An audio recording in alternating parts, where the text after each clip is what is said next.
All right, Jeff Locke. Man, thanks for coming. Thanks for having me. It's good to have you here. Glad to be here. Glad to be here and tell my story. Yeah, looking forward to it. I'm going to do a quick introduction, and All then right. we're going to just kind of have a conversation. So for those of you watching, listening, Jeff was one of the ones when I came on who was one of the mentors that quickly became known. What you came on 87. 1987. Okay, so I was 91. So, I remember probably, about 30 guys who the first 10 years of my career who were, true leaders on the department. Yep. And you were part of that group. Appreciate you saying that. No, always have looked up to you and kind of followed somewhat in the past after you left gangs is when I came in. Yep. But you were hired in 1987. You became a sergeant in 93. You were assigned to the gang unit 94. In between that, you were in patrol. Signed to the robbery unit 2002, and at the Firearms Training Center 2006. That's ultimately where you retired from. Yes. You're Oklahoma City Police Tactical Unit 92 to March of 95. OCPD Medal of Valor. You had commendations from the FBI, OCPD Command Staff, Midwest City Police Department, Oklahoma County District Attorney's Office, and letters of appreciation from the Special Olympics, Oklahoma, private citizens of Oklahoma City, and the City Council. 2014, 2015, you had the Street Warrior Award for the Oklahoma Gang Investigators Association, and Oklahoma City Committee of 100, William Huxley Award. Very nice. For display of heroism above and beyond the call of duty in a life-threatening situation. Yep. And that's probably what we're going to be talking about today. We're going to talk about that today. Yeah. Yes, we are. So let's start out with kind of talk a little about where you're from, where you grew up, kind of family, brothers, sisters, if you had any other relatives in law enforcement, kind of what led you to law enforcement. Okay. Born and raised South Oklahoma City, Southside kid. Have an older brother. My brother's 18 months younger than me. I have a younger sister that's 4 years younger than me. Sorry, my brother's older than me, 4 years, 18 months older. I grew up in a home. Dad went to work every day. Dad worked for Southwestern Bell. He followed in his father's footsteps. My grandfather also worked for Southwestern Bell. Both of them started out in climbing poles and hanging wire and worked their way up through management. And as a result of my dad getting into management in Southwestern Bell, I became the kid that got to move schools about every 18 months to 20 months. So Dad was doing well at the phone company, and every time he would get promotion, we would move to a new city.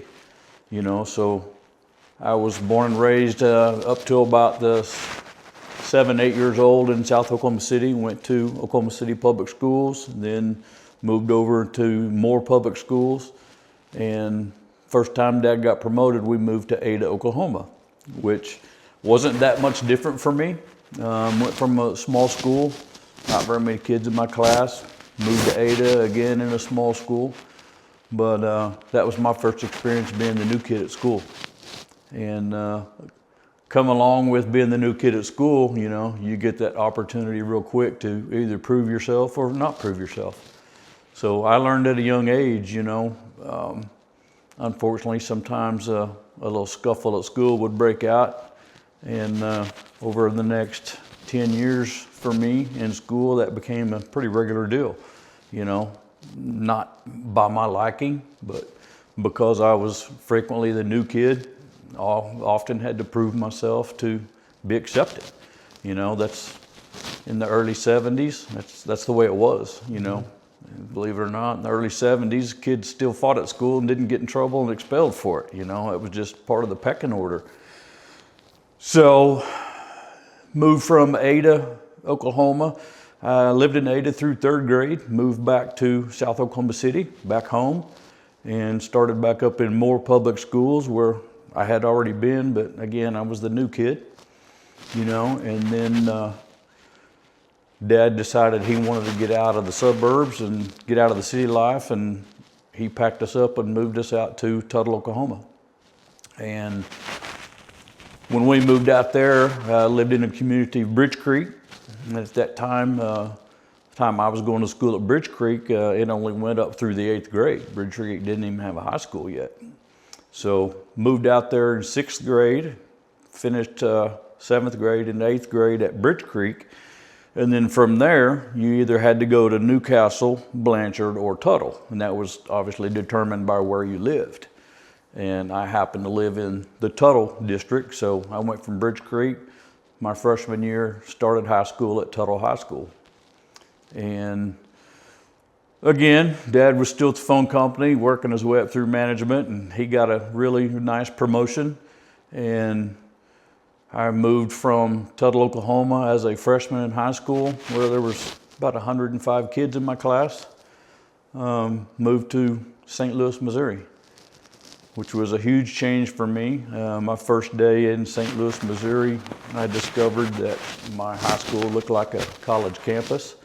You know, you had to walk from one building all the way across campus for your next class, and it was culture shock for me, you know. And like I said, Tuttle had 105 kids in my class, moved to St. Louis, same school year, all of a sudden I've got 1,500 in my class. So really, was heavy on my mind how long it would take me to prove myself again, you know, being the new kid.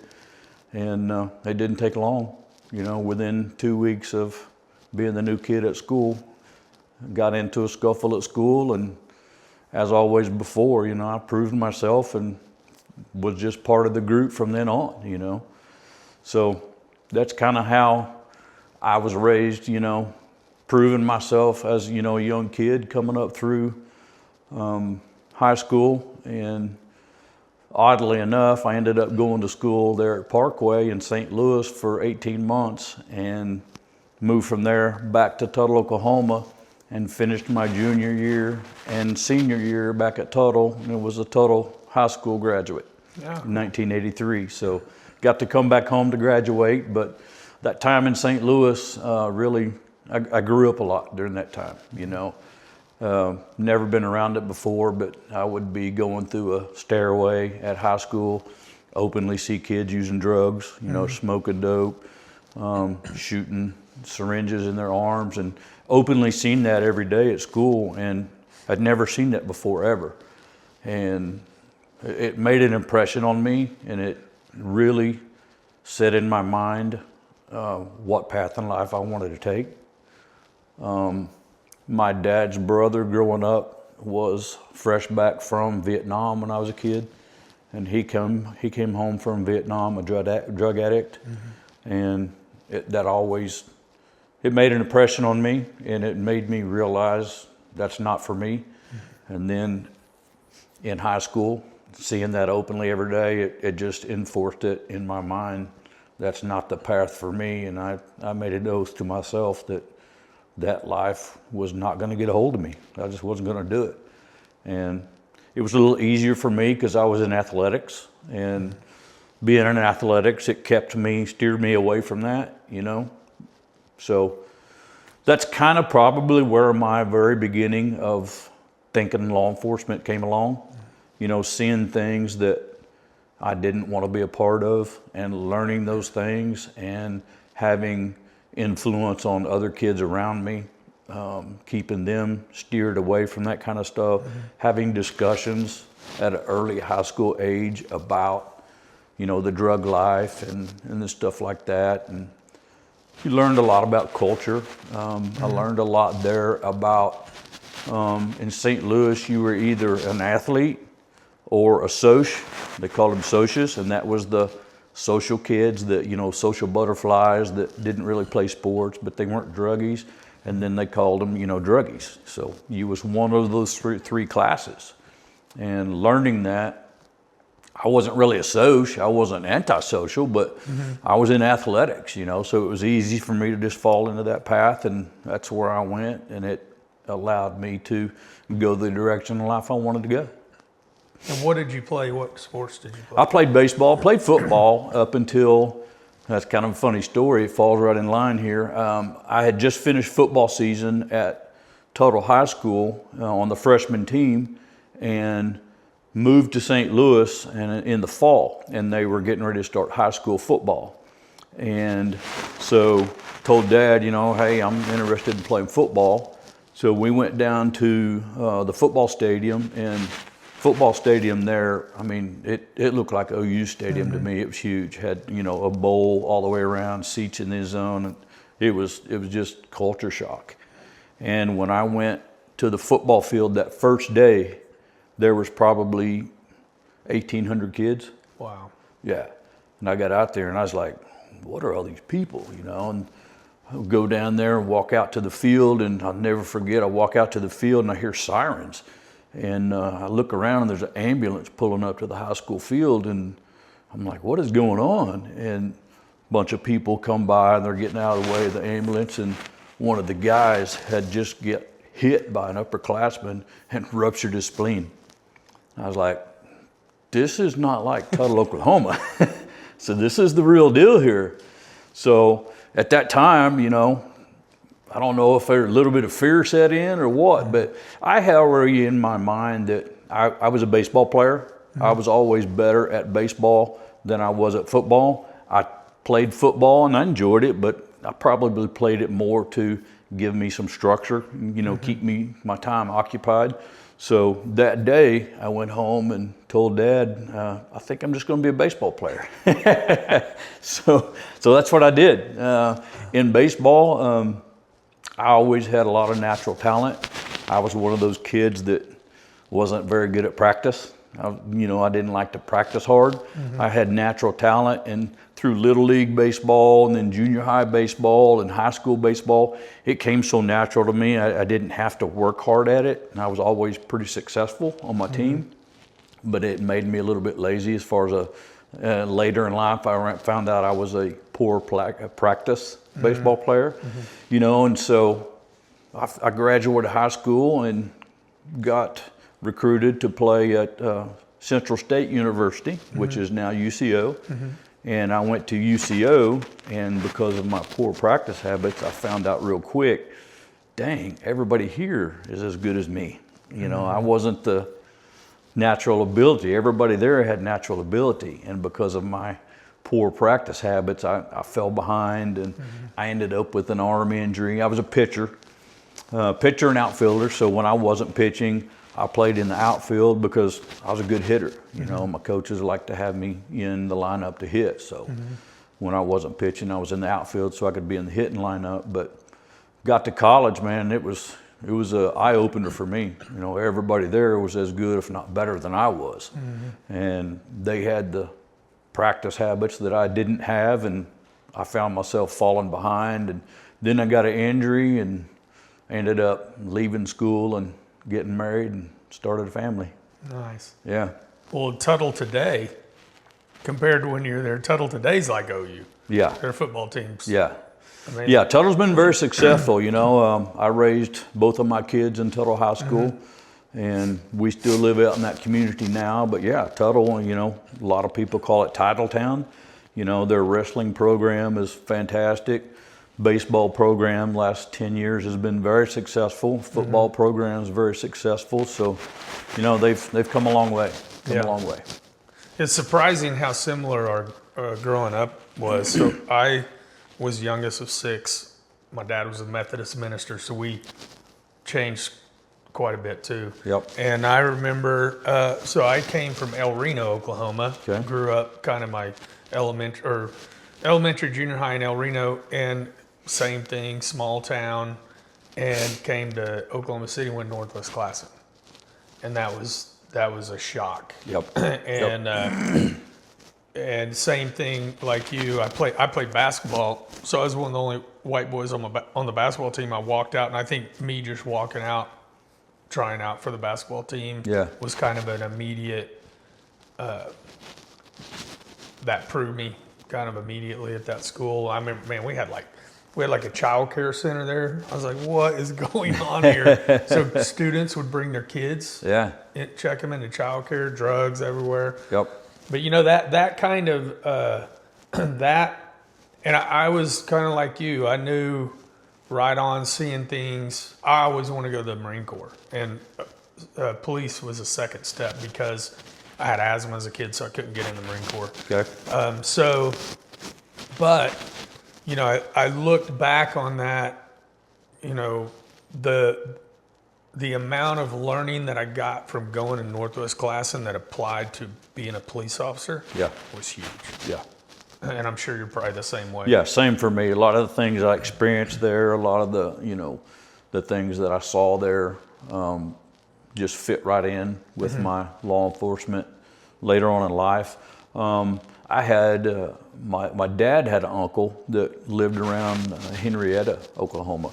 And my Uncle Richard, which I didn't spend much time around my Uncle Richard at that time. You know, they lived a ways away, but he was a sheriff's deputy over there around Henrietta and that part of the country. And I used to hear stories about my Uncle Richard being a police officer or a sheriff's deputy. You know, when we'd go over there, he'd show me his pistol, he'd show me his badge and stuff, and I was very intrigued with that, you know. And that's probably, you know, later on in life, that's probably always was in the back of my mind, my Uncle Richard, because I used to want to be like him, you know. So that probably, and some of my life experiences probably pushed me into law enforcement. So yeah. Did you graduate from UCO? I did not. I ended up leaving early. Had an injury, of course. Young love, you know. I ended up leaving college and got married young, and had my first child young. I was 22 years old. Matter of fact, I was 22 years old when I started the police academy. I was going to say, was that right? Yeah, yeah. I started the police academy in '87. I was 22 years old and had a 6-month-old baby. Wow. Yeah. So the stress of the police academy, stress of having a 6-month-old baby, you know, the stress of everyday new married life, new parent life. Yeah, it was a difficult time. You know? That's a lot going through the academy. Yeah, it was. That all it was, and you know, I was always the type of person, Mike, that would, if I put my mind to it, I could accomplish it. I didn't fail very many times in my life at something that I really wanted to do. So I knew going in I could do it. I knew it would be tough, but I knew that it's something I really wanted to do. So I put my mind to it, and I knew that I could do it. It's kind of funny. When I first got married, I worked at, you remember over at 240 in Walker, there was a Builder Square lumberyard. I used to work there. That was my first job. When I got married, I was working at Builder Square lumberyard. I was a forklift operator, you know, and never in my wildest dreams at that job, you know, thought, you know, 5-6 years later, I'd be working as a police officer, you know. So left that job and had a kid and got an opportunity to go work for a manufacturing company. One of the families that lived out in Tuttle that I knew, their kids and went to school with their kids, they owned a manufacturing company that made steel doors and steel door frames. So they hit me up one day about coming to work for them, and it was an assembly line job. I worked at a welding machine, and these door frames would come through, and part of my job was like welding a hinge onto it or whatever. So I was working in the manufacturing plant, and I was working a third shift. I'd go into work like at 3 o'clock and get off at midnight. And we usually had dinner break around 8 o'clock in the evening. And believe it or not, I was sitting there one evening eating dinner at that job, and they had a TV in there. And I looked around at the TV, and I saw a commercial come on, and it showed a bunch of police officers running an obstacle course and driving in a pursuit. And there was an advertisement for the Oklahoma City Police Department was hiring police officers. Yeah. And so I saw that, and I looked at that, and when the number came across the TV, I wrote the number down and put it in my pocket. And the next day, I called and inquired about applying for the police department. Oh, that's cool. Yeah, so I applied and didn't say anything to anybody at my job there because I didn't want them to lay me off. I had a 6-month-old baby. I needed a job. So over the next, seemed like 2 years, but probably 2 or 3 months, they knew I was working third shift. So my recruiting people would try to call me in the evenings, and I'd get a call. I didn't have a cell phone. I'd get a call to the office, and they said, these people are calling wanting to talk to you. And it would be a number from the police department or from my background investigator. And I was like, I'll have to call them on break. Yeah. So yeah, I was actually getting a background check and everything for the police department while I was working at the manufacturing place. Yeah, and I remember I got the call and they asked me to come in for my board. Told me, looked like I was going to get hired. Could I come in whatever day for an oral board? Yeah, I was like, yeah, for sure, I'll be there. And then I'd never done anything like that. I didn't really know what to expect. And I walked in. Of course, my dad told me to wear a suit. You know, he'd been through stuff like that. So I didn't have a suit at the time. Went and bought a suit and a tie. Couldn't tie my tie. Dad had helped me tie my tie. So went in that day, the training center, 800 North Portland. Walked in and there was a couple other people that looked as scared as I did sitting in the office, and sat down there in the office and checked in for my board. And I really wasn't nervous until they called my name, and I walked around there and seen 10, 12 command staff people, the chief of police, and everybody sitting around the table. And I walked in and I immediately got nervous. And I was like, man, I don't know what to expect here. But, you know, it went fine. Mom and Dad raised me in a good home, you know. Mom was a stay-at-home mom. Mom worked, it's funny, she was a telephone operator until my brother was born. And once Mom and Dad started having kids, Mom became a stay-at-home mom, and she was there, raised us kids every day, day in, day out, while Dad provided for us. You know, so went to the oral board and walked out of a, 15, 20-minute oral board review. They asked me questions, probably the same response everybody gives when why do you want to be a police officer? I was like, I want to help my community, I wanted to say, I've seen this stuff on TV, man. I want to chase people and race cars down the street and all this, but, played the game. And they told me I was done. Anybody have any questions? They asked me if I had any questions, and I didn't have any questions. So they sent me back out in the hallway and come out in 5 minutes and asked me if I could start the academy on September the 4th. So you knew right then. Yeah, they told me that day. Do you know how many applicants you had then? I would imagine back then there were quite a few applicants. There were. That. I don't remember. I know there was over 1,500 applicants. Yeah. At the time, when I started the academy, it was the largest class that OCPD had put on yet. How many did we started? There was 52 recruits in my class. We started with 52, and I think we graduated 46. I think we lost 6 people during my academy. But from day one, I was in love with it, My brother had been in the military, and I had been around, some stuff like that. So I knew how to play the game, the militaristic style academy, the push-ups, and, like I said, I was an athlete, so that didn't bother me. The running, I'm not a runner. Yeah. So the running, it was tough, but I played the game and tried to be the unknown person in my academy, Just keep to yourself and keep your nose to the grindstone and don't draw unwanted attention to yourself. And that's what I did. Yeah. I remember the first day of the academy, the chief of police, Bob Wilder, his daughter was in my class. Of course, I didn't know it, but the class mentor, the ones that try to scare everybody, he walked in and grabbed her name tag, broke it in half, and said, "Do you think I care the chief of police is your dad? Oh, wow. I'll fire you." And we're all like, "Oh my God, the chief's daughter's in our class." So then one of my later on gang unit partners, still a very good friend of mine, Tim Hawk, was in my class, and he was the only person in my academy class that showed up the first day with a mustache. Oh, yeah. So he definitely got some unwanted attention brought on him that day. Yeah. He got called out and berated over that. And we, for years and years, we used to make fun of Tim for having that little porn stash that first day.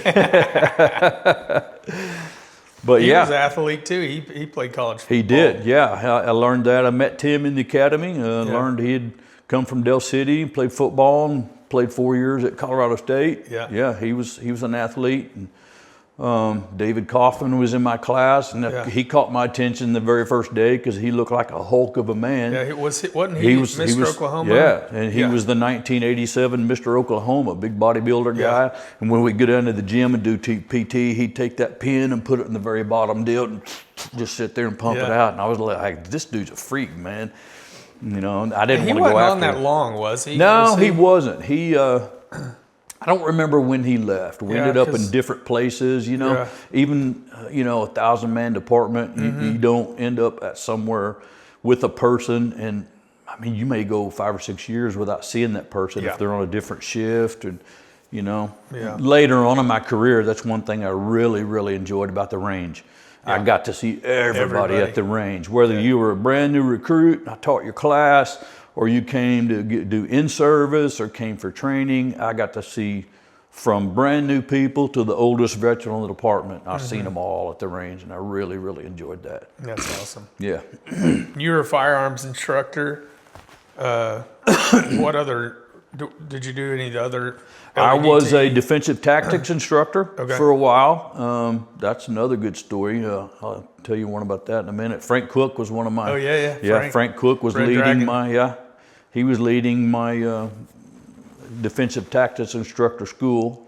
And of course, during that time, we learned how to make monkey guts and all that stuff, But funny story is one day, it was probably Friday of the first week, 2-week school, and Friday of the first week, man, I ain't been eating nothing but like scrambled eggs and rice. You couldn't eat, you just working your guts out every day. I mean, that's later. I didn't realize it at the time, but the way you learn those techniques without injuries, they just wear you completely down. So you don't try to catch yourself falling and stuff, and later on. So by Friday of that first week, man, I felt like I was starving to death. I was hungry. And I went to Frank, which Frank was a classmate of mine also. So I was like, hey, man, what are we doing after lunch today? He said, we're going to have a pretty easy day. Eat a good lunch. He lied to me. He lied to me. I went and ate a good lunch, came back, and I had a full belly. And first thing we did is start doing wall squats and then bear crawls. And I knew within the first 30 minutes, I looked up at Frank and he was giggling. He was laughing. And I knew I'd been had. And threw up my lunch in the trash can and learned an important lesson that day. He was one of the instructors in my custody and control instructor school. Yep. Yeah, he was. I love Frank. Yep. He was cool, man. He was one of those that was open. Yeah. A lot of the guys that taught that, and I think it's because of the experience he had. Yep. He was super open. Yep. I was actually in my class. We changed when I went through the academy, they taught you to you would on our back falls, you would just go back to the back, shoulders to the mat, feet on the mat, fall back and slap. And I'd done judo for years. By the time I went through instructor school, I was probably I don't know if I was a black belt then, but I was probably close, maybe brown belt. And I remember they were doing the falls, and of course that time so my shooting, I was on admin leave for like 3 months, and I was pissed, and I was not in a good place because I was so you were mad. on that when you went through defensive tactics school? Yeah. So they took Mike Kelly and I off of administrative leave to put us through the instructor school, and then put us back on administrative leave. Okay. And I was pissed, and I was like. I was just a jerk, going through the class, and he had to tell me a couple times. Frank pulled me aside, and he's like, "Hey, man, you got to chill out." You're good, because But I remember I was laughing when they had us do those, and he was like, "He's like, what? Why are you laughing?" I was like, "How are you gonna fight from there? Like your feet are on the ground, your hips are off the ground, your shoulders are on the ground. and I kind of got in that position. I said, "What are you gonna do?" He's like, "I'm gonna kick you in the groin, or I'm gonna stomp you." I was like, "Yeah, I can't do anything." And he stopped everything, and he's like, "Hold on, come here." So, you know, he took us over, and I was showing him how we do break falls in judo. Yeah. It's more like a roll, and you can fight with your feet. If you go down, your feet are up. And he changed it right then. Wow. He was like, "All right, we're not going to do this anymore." That's the kind of guy Frank was. He was. He was not too so cool. Yeah, he was not too proud to realize he'd been taught something. Yeah. You know, and a lot of make a those change. guys would Yeah. not have done that. Yeah. Yeah, he was, you know, of course, one of the guys when I came out, one of that 30 that. So you two were in the same class Yeah. together? Me and Frank were in the same class. Yeah, Yep. that's awesome. So you came out. Where did you go to Santa Fe or? Came were you in out. Santa Fe or you in Little Rock? Ended up at Santa Fe. Santa Fe. I finished the FTO program in August of, in August when I finished FTO, Yeah. I went to Santa Fe, Patrol Division Santa Fe. You know, I was one of the last academy classes where we still had a traffic division, and one of my FTO program was 5 months because I had to do 1 month in traffic division, and had an experience in traffic division that made me swear that I would never allow myself to be assigned to traffic division. I was with my FTO in traffic one day, and we were set up on a stop sign trying to catch people running a stop sign, and there was a call come out over the radio over off of Southeast 15th and High, and dispatcher puts out a domestic in progress with a gun involved, and we were like 3 blocks from it. And I started to grab the mic and say we'd been route, and my traffic FTO grabbed the mic from me. He's like, "What are you doing?" I said, "Did you hear that call?" I said, "There's a domestic with a gun involved 3 blocks from here." He hung the mic back up and he said, "We're writing tickets." Oh my gosh. Yeah, and I was like, I lost a lot of respect for that person that day, and I promised myself that day I'd never go to traffic. That's not what I wanted to do. Yeah. You know, not at all what I wanted to do. I wanted to, you know, fight the good fight and do the things the police are supposed to do. So that made an impression on me. You know, I love having the traffic guys, and they're great at what they do, but that wasn't for me. Yeah. You know, so yeah, ended up at Patrol Division Santa Fe.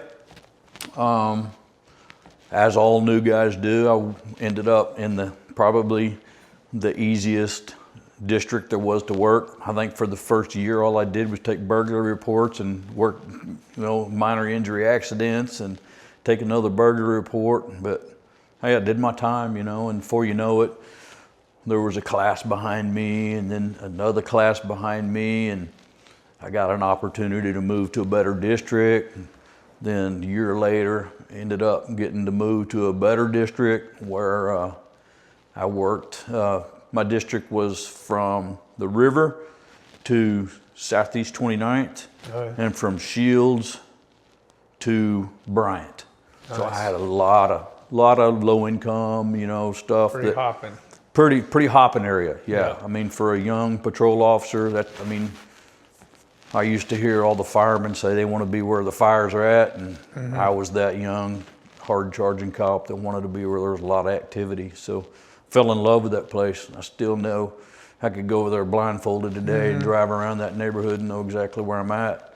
Yeah. You know, and that area is where I learned to become a police officer. Yeah. You know, I learned a lot in the FTO, came out of the FTO program. First night in the scout car by myself, I was scared to death. I was hoping they didn't call my number. I just wanted to drive around and kind of take a deep breath and realize, I did not want them to call my number. I was like, well, I know what to do. Well, I know how to handle that call. You know, I'm sure a lot of people have experienced that, but trudged through the next 2 years and then ended up at Edward 1. That was where I worked, Edward 1 district. Edward 15 was my call number. I'll always never forget it, Edward 15. Yeah.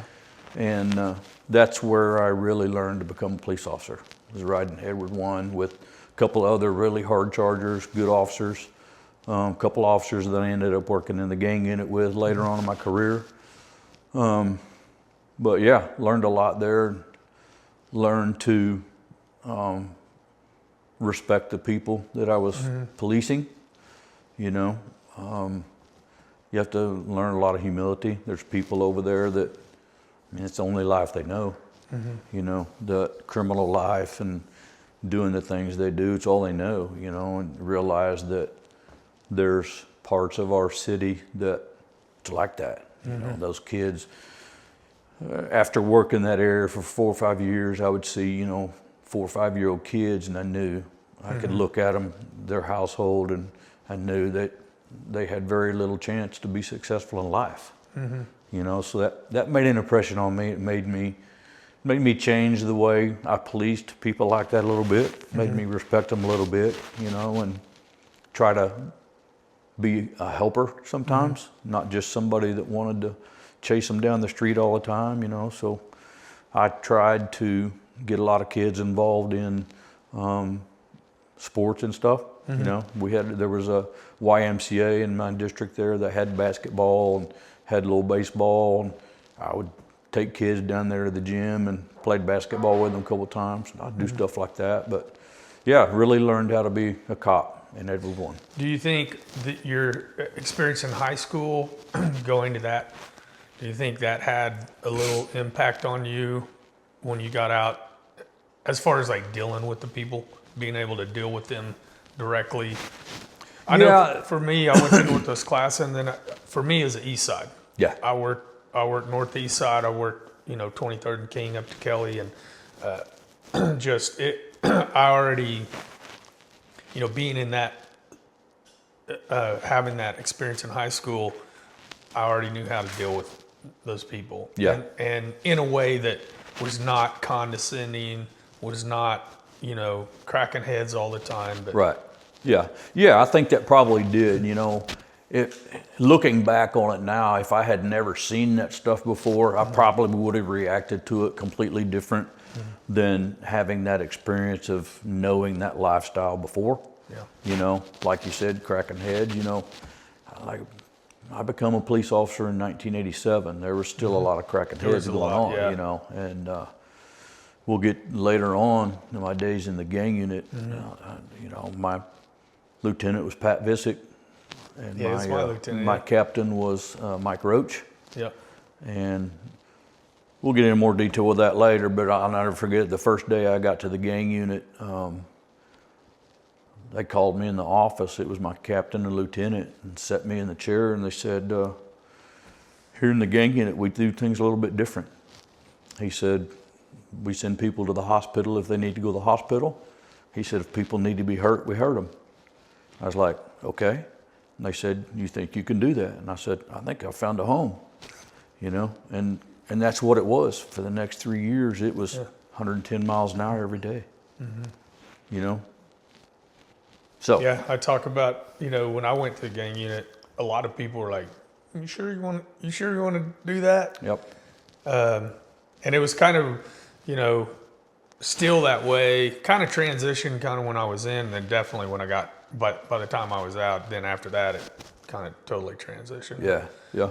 When I first went to the gang unit, you know, on my off time, you know, a lot of people knew I was a cop, and you know, they'd ask me, "What do you do now?" I said, "Well, I'm in the gang unit," and they'd be like, "What? Oklahoma City has gangs?" Yeah. It's like, yeah, we got a bunch of them. Yeah. So we got several black gangs, we got several Mexican gangs, we got bikers. Yeah, we've got them. And you know, people that aren't living that lifestyle daily, they, you know, turn a blind eye to it. Yeah. And they don't even know that stuff happens in our city.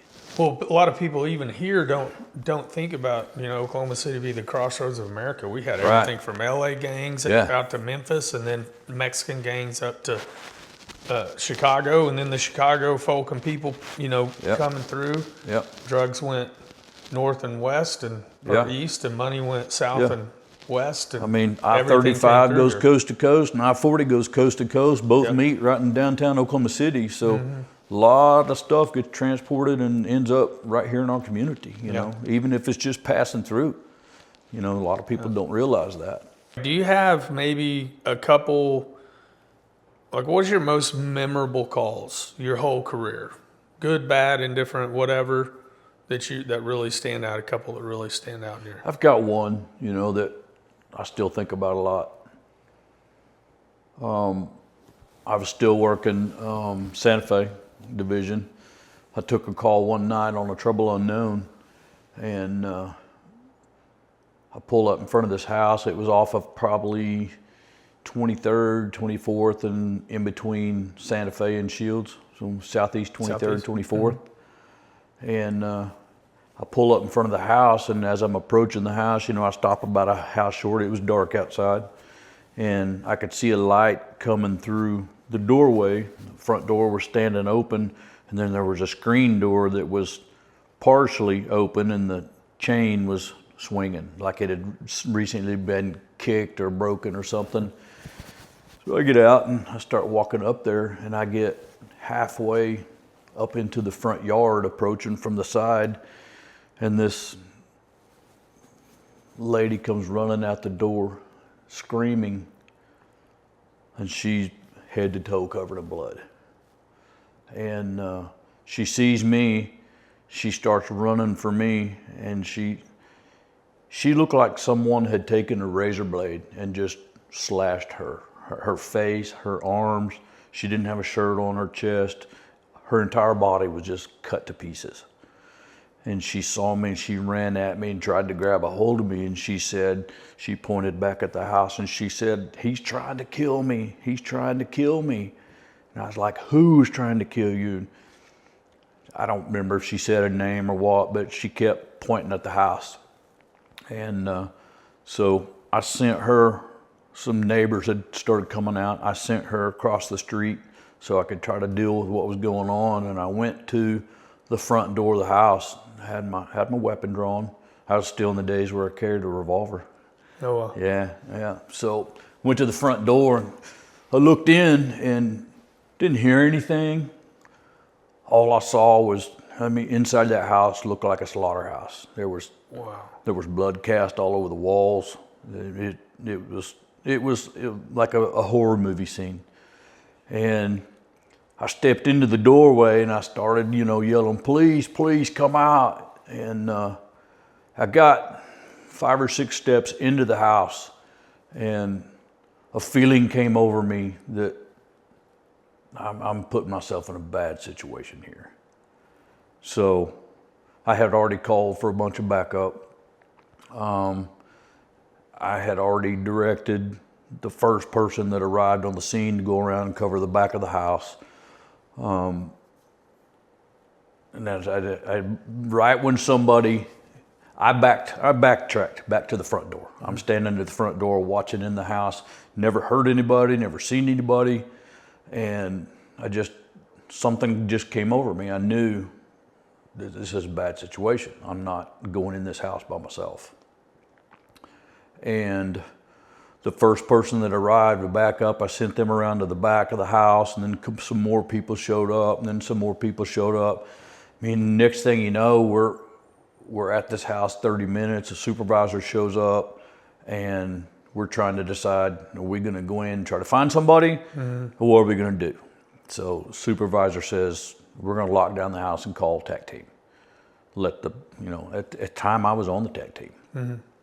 And so I was like, okay, cool. So we locked down the house and set perimeter, waited for TAC team to show up. And of course, I was on the TAC team, and I always heard, God, what takes those guys so long to get here? Now I was on the scene thinking, oh my God, where are they at? They should be here already. And long story short, by the time we assaulted the house, the suspect had run out the back door and ran out onto Shields and went down Shields and broke into a body shop and stole a car from the body shop and took off. And we ended up catching the guy. We ended up identifying who he was, and of course, patrol division, that went to assault or homicide or whoever was working that case, and as a young patrolman, you kind of get lost in those cases. You don't, to this day, I don't know whatever happened to the lady. I know she survived, but never saw her again. And I've thought about that call a lot of times, you know. Could that have possibly been my first police shooting? You know, could I have gone into that house and confronted somebody? Often thought, should I have gone and tried to confront somebody? You know, and I've thought, you know, if I had gone in that night, you know, and got the guy in custody, you know. So I've tried to play that through my memory 1,000 times. Coulda, shoulda, woulda, you know. But at the end of the day, I didn't get injured. I didn't go into the house. TAC team went in later and the guy wasn't there anyway. He probably wasn't even there when I was standing at the front door. You know, so I just try to tell myself, you know, I made the right decision. You know, the guy ended up getting caught later. The lady, you know, recovered. So, but that was pretty early in my career. And that was the first time I was faced with that type of call. Should I do something? Should I go in, you know? If I go in here and have to shoot this guy, I mean, was I supposed to go in, you know? Was I supposed to wait and call TAC team? But yeah, I thought about that one a lot of times, even throughout my whole career later on, even when I was on the TAC team later on, when we were going to those calls, I thought about that call a lot, you know, and then, if the guy was charged, like you said, you kind of get lost in a city as like a young big patrolman, you know, that case gets assigned to someone in assaults division, and honestly, that early in my career, I didn't even realize you could pick up the phone and call a detective and say, hey, I was on this call the other night, and it was like, the only thing I ever knew is, you know, get called to court on that case. You know, I didn't even realize yet that, hey, those detectives are working during the day. I could call down there and say, hey, I made this call the other night. Who was it assigned to? And talk to them. And I felt like that wet behind the ears brand new kid that would just be bugging the detective, you know, like I felt like I needed to stay in my own lane. You know what I mean? Yeah. And that's kind of what they, you know, in the academy, they kind of breed that into you. Yeah. You know, don't mess up the scene. Don't, like, you know, you're a patrolman, you do your job. Yep. They come in, take it over. I was the same way, you know, until I went to Impact, really was where I finally kind of figured out, oh, okay, they're, you know, because when you're on the street, you get a call like that. They come out the next night, you're taking more calls like that. You're on something else. You really don't have time to keep up with it. But I totally get what you're saying. Yeah. So no, to answer your question, no, I don't know if the guy was ever charged or not. You know, I don't. That's all I remember about the call. You know, one of the most memorable calls in my career, and I don't know how it ended or if he was charged or not. But yeah, I mean that's just the way it was then. You know, an hour later I was on another call. You know, so. But then you know the kids calls that. You know, kids hurt in a car wreck. I worked a car wreck one night where a lady that I ended up knowing through some common friends that I didn't realize who she was when I saw her because she was pretty mangled up in a car wreck, and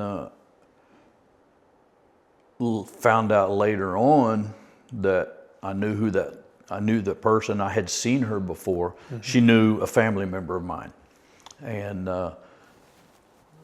found out, like I said later on, that, you know, that deal that wreck you worked the other night, that was so-and-so. And I was like, what? I had no idea. But on that call, she was driving a little red Mustang convertible, had the top down, and I pulled up on a crash scene like at Southwest 94th and Western, and her car, the little red Mustang, was upside down, and she was laying there in the street mangled. And I start, you know, stopping traffic and everything, and then a couple more officers show up, and somebody comes up, approaches me and said, man, there's a car seat in that car, and there's a bottle laying there with some milk in it. I was like, oh. So we ended up having to do a field search. There was a big open field there, and I was dreading finding a kid that got ejected out of that car. Turned out she didn't have a kid with her. But yeah, you think that didn't make an impression? Having a field search and see if there's a child's body laying out there mangled and dead somewhere. So, so yeah, that one I remember a lot. It's kind of weird, but I don't really recall calls that had a good turnout. You know, I mean, that's kind of weird to say. And thinking about it myself, seems like there would be some calls that I worked that turned out, you know, on a positive note that I remember. Yeah. But those calls just didn't seem to make an impression on me like the scary ones, or, you know, the calls that, you know, people were mangled. And my wife still laughs at me today. You know, she's a PA and does knee surgeries and stuff, and every once in a while on her phone I'll see a picture of a surgery and I'll be like, oh God, I don't want to see that. And she's like, what? You looked at mangled bodies all the time? I said, yeah, but it's just different. I said, it's just different to me. I don't like to see those pictures, but I've seen mangled bodies and dead people hundreds of times in my career. But I can't look at that opened up knee surgery. It's just like, ugh. Well, I'm kind of the same way. I don't remember, now that you mentioned that, I remember a lot of funny things, you know, especially in impact and gangs. But most of the ones I remember are not the. I remember let me tell you this funny one. Not funny. I was an FTO. I was riding Edward 1, but this class I didn't at this time I didn't have a recruit assigned to me, but my district partner did. And he had So you were the FTO? I was an FTO. I was already out on my own. I was an FTO training, but I just didn't have somebody assigned to me at this time. My district partner did. And he had a kid that was so naive that he wouldn't know danger if it come up and poked him in the chest. This kid, God bless him, he didn't have any business being in the police. He just didn't recognize danger and wouldn't engage. We stopped a car that had just pulled a robbery one night, and me and my district partner are doing a felony stop, and I look and this kid walks right past us up to the driver's window and leans in and goes, "Can I see your driver's license?" And this is definitely matches the description. It's our robbery car. They robbed the ice cream truck at 15th and Phillips. Oh, wow. Yeah, with a gun. So after we handled that call, we went down to, you know where Old Reno is? Okay, we went down to Old Reno, and we was gonna do some, you know, training, practice some felony stops. And mind you, when he went up to the car to ask for a driver's license, he didn't even have a gun out. The gun was in his holster strapped in. So when we cleared this call, made our arrest, done our stuff, I met my district partner an hour later or so down on Old Reno. We're going to practice some felony stops. So my police car and me, district partner's police car and him, and they pull up behind me, turn the lights on, they're going to do a felony stop on me, and I'm going to play the bad guy. So they pull up behind me, turn the lights on, you know, I play the part, I open my door, I'm, "Get out with your hands up," you know, and this stuff. And he says, "Slowly turn and face me." So I start turning to face him. When I look at him, he's got his gun drawn, pointed right at me. He's on the top of the car, has his pistol out, and has his pistol pointed right at me. And I'm like, time out. I said, his training officer, I said, "Look across the car." Yeah. And he's like, "Oh my God." So in the meantime, a citizen had driven by and seen us. They called out it there. Yes. Called it in to dispatch as a police officer being held hostage at gunpoint.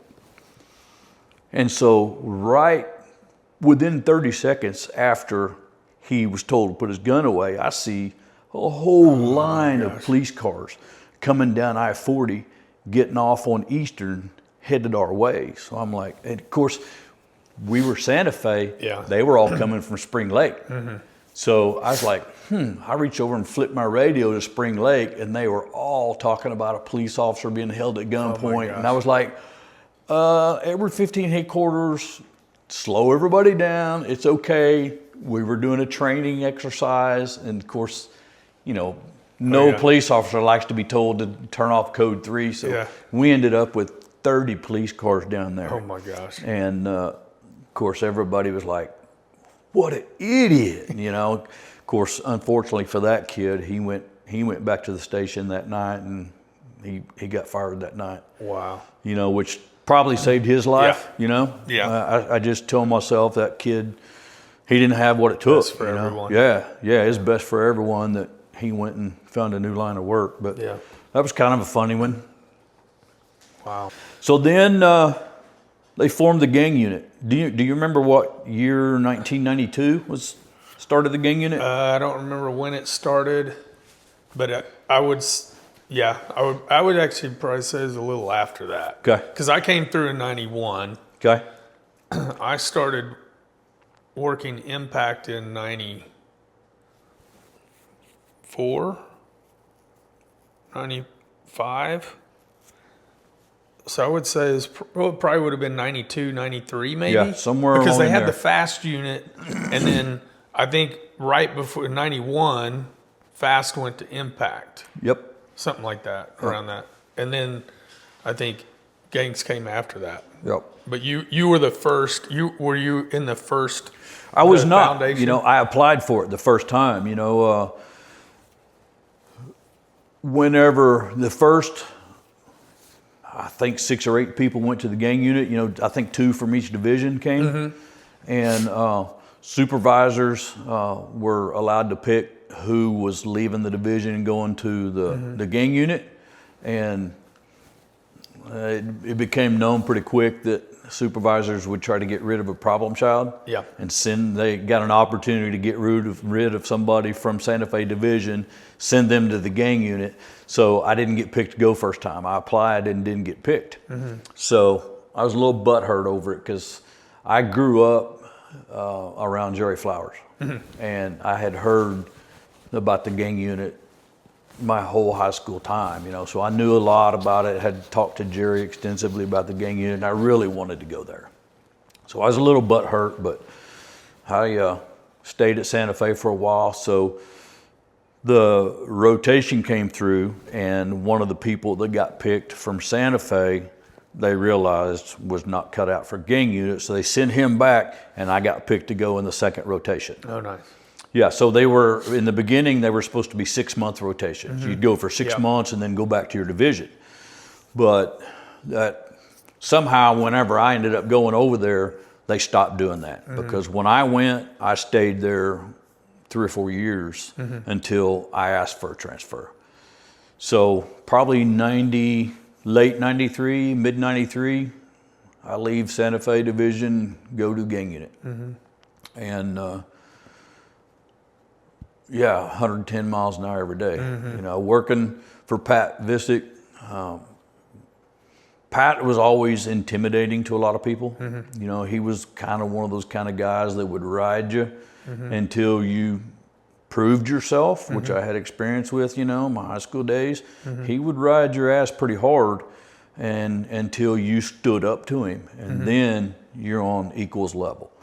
You know, so first couple weeks I was there, he did that to me. You know, I think he's trying to find out what kind of person are you. You know, do you need to be in the gang unit or not?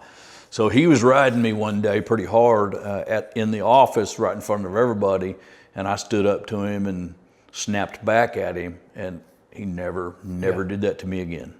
You know, because again, I had proven myself that hey, I'm not going to take that. Yeah. So then. Next couple of years, spent time in the gang unit, which I always wanted to do. Gang unit was really being the police. It really was. You know, working, going after people that were super dangerous. Didn't mind shooting at you, didn't mind fighting you, dealing drugs, all the things that was super detrimental to the community.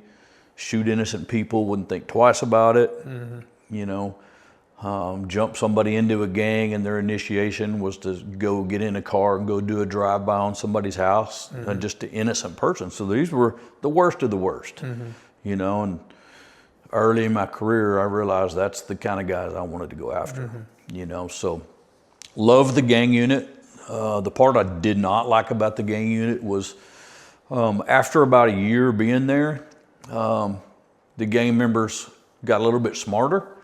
So when we would work 8 to 4, they would start doing all their shit at 8 o'clock at night, you know, and so then we would change our hours to work 4 to midnight. Well, then they'd just go back to start doing stuff at noon. So Visick, being the smart officer he was, we never knew what time we were working the next day until we came in to go home that night, which I liked, because we always had them not knowing where we were, when we were coming, but it was real detrimental to my family life. Yeah.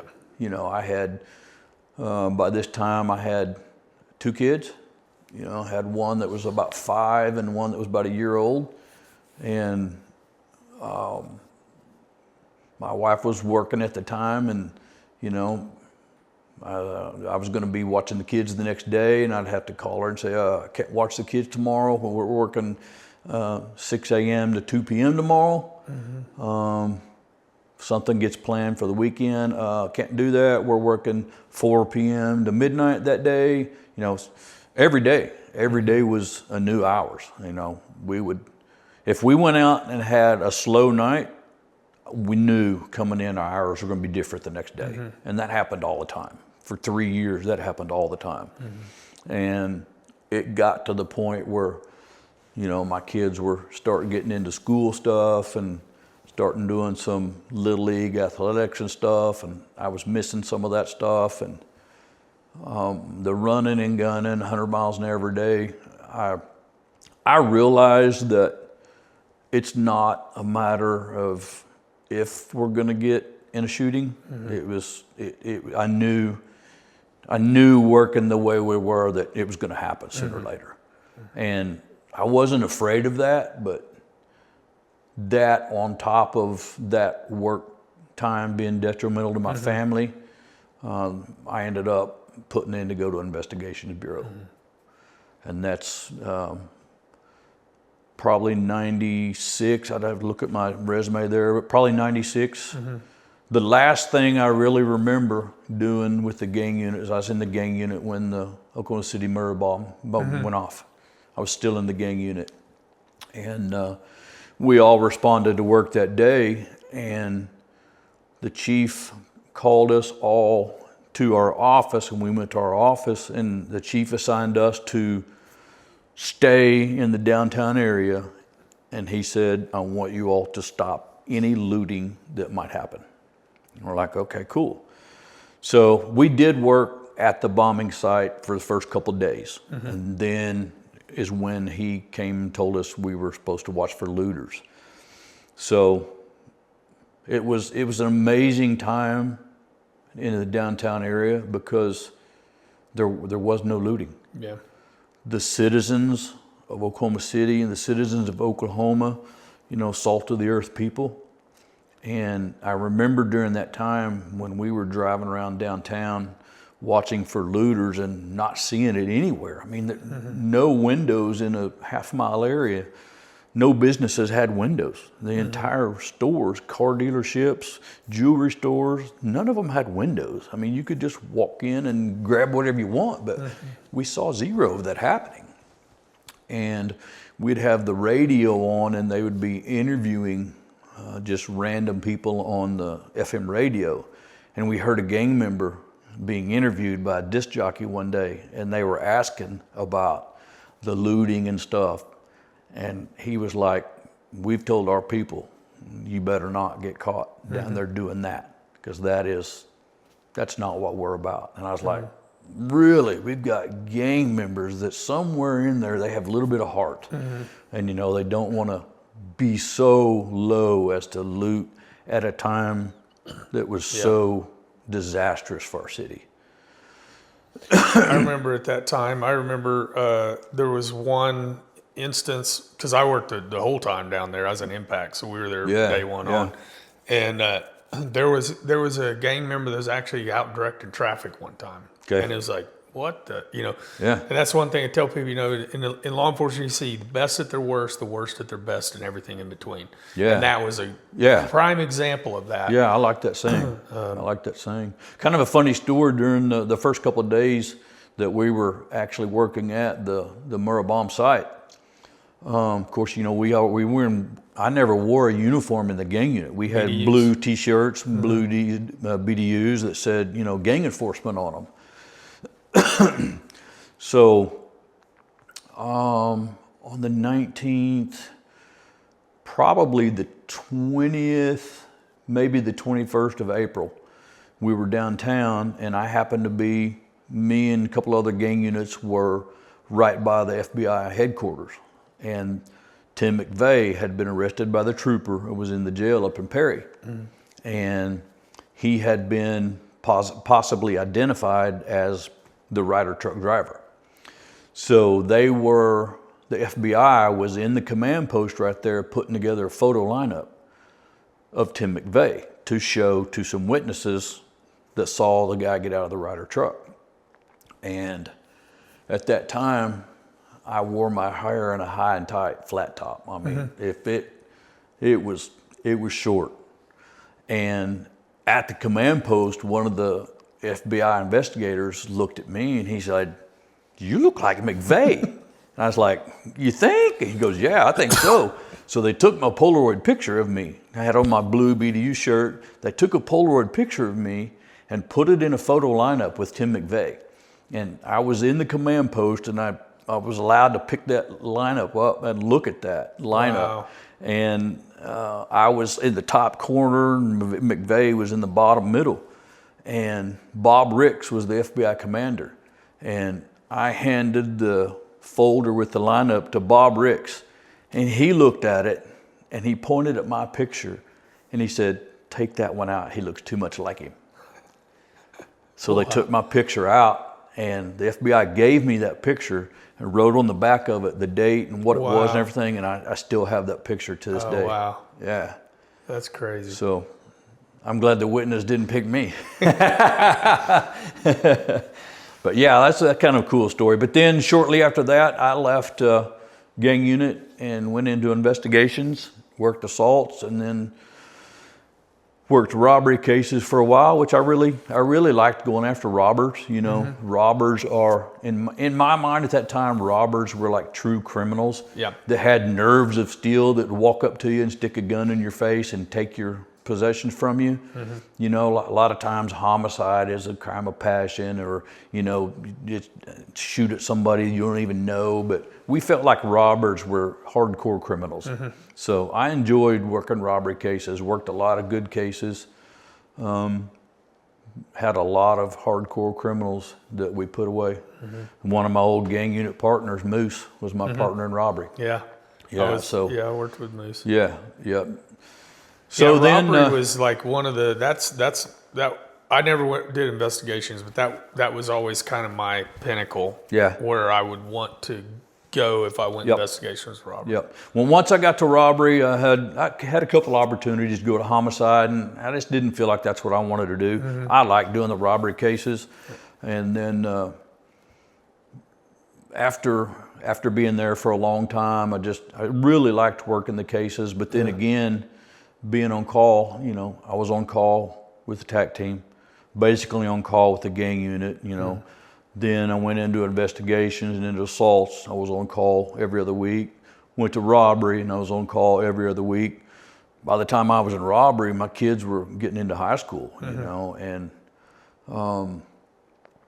I was at one of my daughter's softball tournaments, and I was on call and got called, had to leave her softball tournament to go work a robbery case, and really hit me hard, having to leave and arrange for somebody to take her home while I was leaving to go to work. So I think that night was probably the beginning of the end for me to look for a place to go to where I would no longer be on call, and I could, you know, 100% time be a dad, you know. So that was in my mind, and wasn't long after that. Tim Nelson was leaving the gun range, and a position came open for assistant range master. At that time, I had been a firearms instructor for about 10 years, and I was one of the lead instructors. I felt like God was working in a way and just opened that door for me. And so I applied and got that job, and I went to the gun range in 2006. And I spent the last 13 years of my career at the gun range as the assistant range master. You know, and during that time, I felt like I was doing good work, you know, teaching people to defend their lives, teaching people that couldn't shoot and hit that wall. After 2 weeks, they'd be able to pull a gun and defend themselves and possibly save their own life. So I enjoyed the work I was doing. I implemented, myself and Bruce Smith implemented the patrol rifle program. When I first went to the range, there was not anybody on the department outside of the tactical unit that was allowed to carry any type of rifle. Handguns was all they had. And so Bruce and I implemented the patrol rifle program, got it approved by the command staff, and the department bought 200 rifles, and we started putting on rifle schools and putting rifles on the streets. And kind of ironic, the shooting we're going to talk about here in a minute, as being one of the groundbreaking people on that rifle program, the night I got involved in the shooting, I was carrying a rifle, and I was allowed to carry that rifle. I wasn't in patrol. You had to, at that time, you had to be a patrol officer to carry a rifle. I wasn't in patrol, but the chief gave me permission to carry that rifle because I taught those guys, and I was groundbreaking. Bruce and myself started that program, and I was involved in it from day one.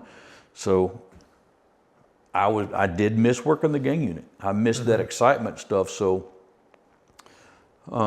anyway, the chief authorized me to carry a rifle only when I was working gang overtime. So one of my best friends that was in drive-by, Jeff Reed, and he hit me up one day and he said, "Hey, there's a federal grant, a bunch of money. We can go and work a gang overtime unit and target a specific area. We can work it from 5 p.m. to 10 p.m., get paid overtime." I was like, "Sign me up." I go, "Yeah, I get to go work some gang stuff and get paid extra for it. Sign me up, dude, I'm in." So we did that for about 3 years while I was at the range. I was assistant range master. I would change into my uniform. Now the gang unit wasn't in Blue BDUs anymore. We was in regular uniforms then, so I'd change into my regular police uniform, put my gun belt on, and get my rifle, and I'd drive downtown to headquarters and meet Jeff Reed downtown. I'd get off at the range at 4. We'd start an overtime gang shift at 5. At 5. Yeah. So we did that for several years and got my fix, man. I was out there working gang stuff again and chasing gangbangers and doing the deal again, and then didn't have to go do it again, you know, until I wanted to. So yeah, I missed the gang unit and missed those calls and missed doing that stuff, but that allowed me to, you know, get my fix. You know, get out there and do some of that exciting stuff again and do some of the stuff I hadn't been able to do in quite a while. So, in 2014, you ready to talk about the shooting? Yeah. All right. 2014, Jeff and I had signed up. When I first started working gang overtime stuff, you would sign up for a shift and you'd go to the overtime lineup, and then they'd just put you with somebody. And so you're embedded with the gang guys? No. Okay. Well, sometimes yes, but sometimes it would just be another patrol officer. Okay. And so a couple times I ended up working with another patrol officer that I didn't even know anything about. You know, I didn't know, how's this guy going to react to this call? Does this guy know anything about gangs, or is he just wanting to drive around and get paid overtime for 5 hours?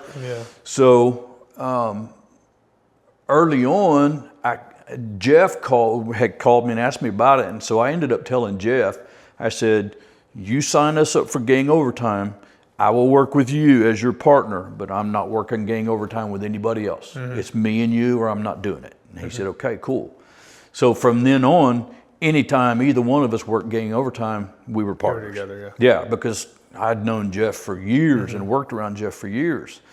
You know, he knew me, I knew him, you know, that tight bond that we get with those people that you trust your life with. So October of 2014, we had signed up to work a gang overtime shift. And it was really cool because Jeff at the time was in the gang unit in drive-by. So he was real current on who was wanted, who had warrants. Yeah. He would be working a drive-by case and get a warrant issued for a guy that had done a drive-by or a guy that had shot somebody. I'd show up and he'd say, I got 3 warrants, we need to go find these guys and pick them up. And I was like, hell yeah, let's do it. So October, we sign up and I change, I go downtown, I meet Jeff, and we start our shift at 5 o'clock. And about 5, shortly after 5, we leave downtown, we head down to southeast side of Oklahoma City. We're gonna target some Mexican gangs this day. So I believe Terry Sterling and another officer we knew went out by a known Mexican gang house. They went out on a traffic stop. And Jeff says, we need to go over there and back them up on that traffic stop because that's right in front of a Mexican gang house. So I was like, cool, let's go. So we drive over there. We weren't probably 4 or 5 blocks from it. We go over there and they're on a traffic stop. We pull up in front of the suspect vehicle, kind of got them pinned in. We're a ways off. And Jeff was a lot more current on the gang members than I was at that time. So just like that night, when we were getting out of the car, he said, you stay at the car, keep an eye on that house right there. Don't let anybody come out of that house on us. I said, okay, gotcha. So I'm standing there and had my pistol out and I just got my arm on the top of the car and I'm watching the house. That's my job, you know. I'm not letting anybody come out of that house and surprise these guys on a traffic stop. So I'm doing my job. And at that time, again, the Spring Lake, Santa Fe radio areas, those guys were on a different radio frequency than I was. I was on Santa Fe radio because I knew we were in Santa Fe division. So I had my handheld on Santa Fe and no radio traffic. I wasn't hearing anything. So I was just watching the house and I see some commotion happening down here. And I kind of take a glance and look and I see Jeff, my partner, running from the traffic stop back towards our car. And he's hollering at me, we gotta go, we gotta go, we gotta go. And I said, what's going on? And I look up and the other officers on gang overtime are throwing 2 gang members out of the back seat of their car and they're jumping in their car to go. And Jeff says, tune to whatever radio frequency it was, now I don't remember. So I turned my radio to that radio frequency and I immediately hear chaos. And one of the first things I hear is an officer screaming, officer down, I've been shot. And it was an officer that I knew and an officer's voice that I recognized. And shortly after that, I hear another officer come on saying, officer down, we need an ambulance. And I recognized that officer's voice too. I knew who it was. And so Jeff and I get into the police car and we weren't 3/4 of a mile from the scene where this is going on. It was at the Plaza Inn, Southeast 29th and I-35, which the Plaza Inn, it was a shithole. The only reason you went to the Plaza Inn was to do criminal shit. So when I heard where it was, again, it was in Edward 1 where I used to work. So I knew the fastest way to get there. Jeff worked Spring Lake. He didn't know how to get there. I mean, he did, but so I told Jeff, I said, back up. And the first cross street we came to, I think was maybe Byler. Anyway, I don't remember. So I said, go north, hit 29, go east on 29th. So we did. We're running code 3. And as we're responding, I keep hearing Grant Brooks on the radio. Headquarters, I'm hit. I'm bleeding bad. I need a tourniquet. And so we're balls to the wall. We're trying to get there. And I hear other officers on the radio, when they key up, the sirens, the multitude of police cars that were on scene, the sirens were so loud that when they keyed up to talk on the radio, you could barely legible what they were trying to say. But you know how we learn that radio ear. So I kept hearing them say, we need an ambulance, we need an ambulance, we need an ambulance. And dispatchers saying they've been notified, ambulance is en route. So I just kept telling Jeff, I said, we need to get on that scene. And then as we're running code 3 down 29th, I still to this day tell Jeff, he drove like Starsky and Hutch that night. Dude, he was code 3, left to center, passing 5 cars in the right lane. Dude, it was the most impressive 2 minutes of driving I've ever seen. It was on fire. And as we're responding, I keep hearing somebody say, we need an officer with a rifle. We need a rifle. We need a rifle. And then I hear the suspect has a hostage and has gone mobile. He's walking towards I-35. The Plaza Inn was on the east side of I-35. So the shootout started in a hotel room. You want me to go into details about what? Okay. Yeah. So the original call started, there were some drug dealers in a room there at the Plaza Inn that had fronted a couple girls some drugs, and they owed the dealers drug money. They couldn't pay, so they were holding these 2 girls captive in a hotel room, making them do prostitution to pay off their debt. Well, one of the females somehow was able to escape the hotel room. She ran to a location, I don't know where, and called in saying that she just escaped a room at the Plaza Inn. She was being held hostage there by 3 guys in a hotel room and been held at gunpoint. There was still a female in the room that was still being held at gunpoint. So that's what the initial police response started to. The first 2 officers on the scene went to the door.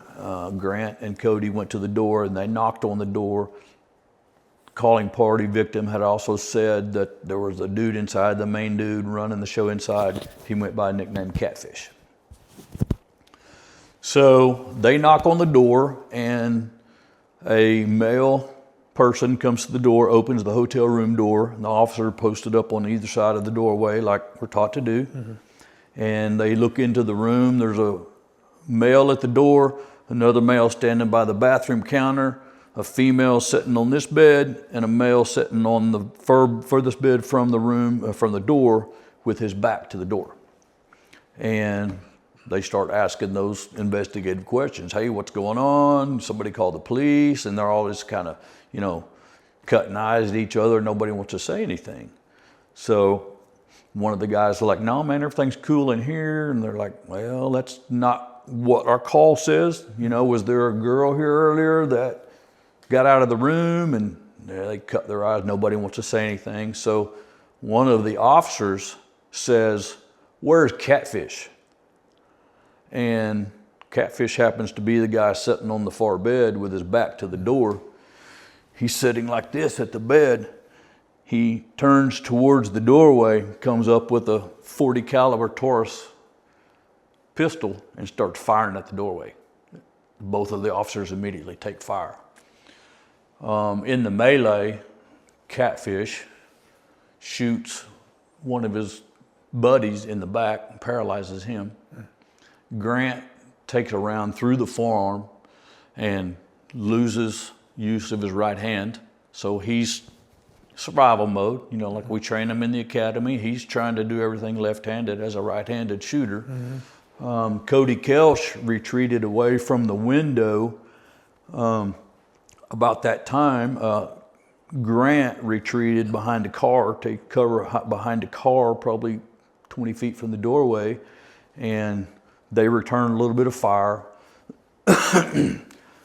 Catfish, who turns out to be Shane Leon Ray, comes out of the hotel room door and has a female in a headlock around her neck. and has the pistol to her head. He's coming out with a hostage, using her as cover. And as he comes out of the hall, out of the doorway, he fires a couple rounds towards Cody Kelch.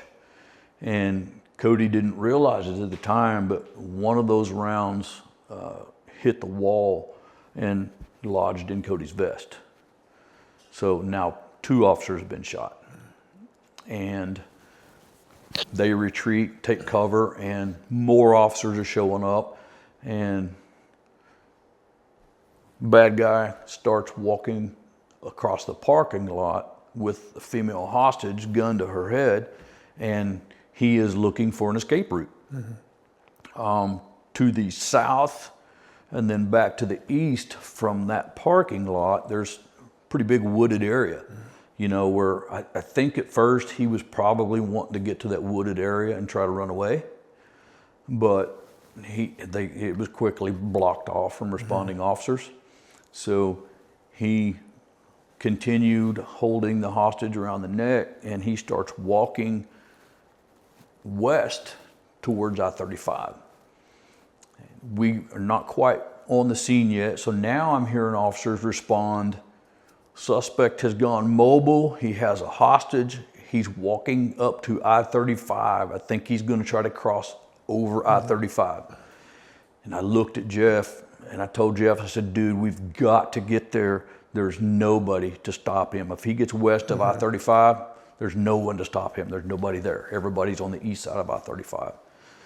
So doing the driving he's doing, I keep hearing, we need someone with a rifle. We need someone with a rifle. Jeff and I both had rifles in the trunk of the car. So I told Jeff probably 50 times in that 2 minutes to getting there, I said, dude, we got to get there. We got to get there and get a rifle. I said, first thing we got to do is get a rifle and get in this call. So we come up